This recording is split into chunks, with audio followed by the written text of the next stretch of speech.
बऱ्याच मुली हे मान्यच करायला तयार नाही की त्यांचा संसार त्यांच्याच आई वडिलांनी बर्बाद केलेला आहे. प्रॉब्लेम काय आहे सांगू? फोनवर बोलणे.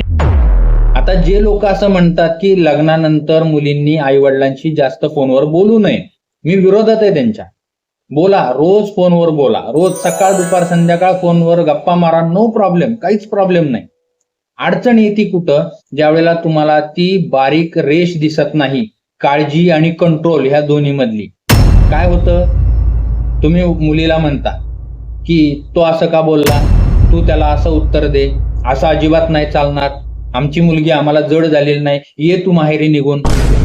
हीच ती बारीक रेषा आहे जी तुम्हाला लक्षात येत नाही, काळजी आणि कंट्रोल मधली. काळजी असेल तर तुम्ही विचारा ना, ख्याली खुशाली विचारा, नो प्रॉब्लेम. पण कंट्रोल करता तुम्ही, इनडायरेक्टली कंट्रोल करता मुलीचा संसार.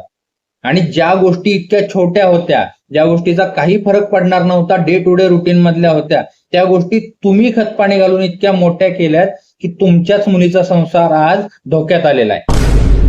आणि ह्याच्यामुळेच मी सांगत असतो की तुम्हाला ती लाईन, ती बारीक जी रेष आहे दोन्हीच्या मधली, ती कळली पाहिजे.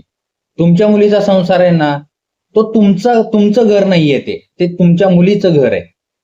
आणि त्या घरामधल्या गोष्टींमध्ये हस्तक्षेप करण्याचा अधिकार अजिबात नाहीये तुम्हाला. आपल्या गोष्टी, आपल्या घरातल्या गोष्टी बाहेर जाऊ नयेत असं म्हणतो ना आपण.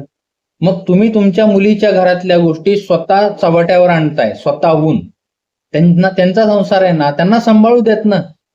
तुम्ही मध्ये हस्तक्षेप करण्याचा काहीच गरज नाहीये. आणि हे जर समजली, ती लाईन ऑफ कंट्रोल, ती छोटीशी जी बारीक लाईन आहे, एज आहे, तेवढी जर का कळली ना, तर बरेच संसार सुखी होतील.